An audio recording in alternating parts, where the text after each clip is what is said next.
بخاری کی روایت آپ نے سنی ہوئی ہوگی کہ جو شخص رات کو آنکھ کھلتی ہے، اور آج کل کھل ہی جاتی ہے جب بجلی چلی جاتی ہے، تو یہ بھی میں سمجھتا ہوں اللہ تعالیٰ کے کچھ فیصلے ہیں۔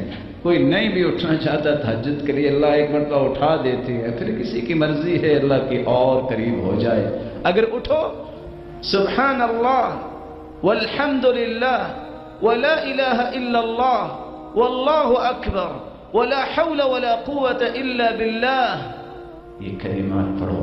حدیث کہتی ہے جو الفاظ یہ پڑھ کے دعا کرے اس کی دعا رد نہیں ہوتی۔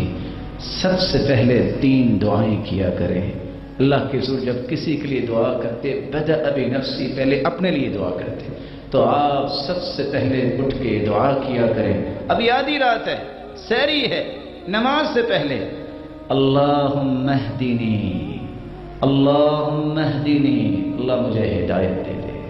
دوسری دعا اللہم اشفی امی و ابی، اگر زندہ ہیں یا اللہ میری ماں اور میرے باپ کو شفا دے، واحفظہما، اور ان کی حفاظت فرما، بالخیر والعافیہ، خیر اور عافیت کے ساتھ، اور اگر دنیا سے جا چکے ہیں اللہم ارحمہما وارفع درجتہما، اللہ ان کو معاف فرما دے، ان کے درجے بلند فرما دے۔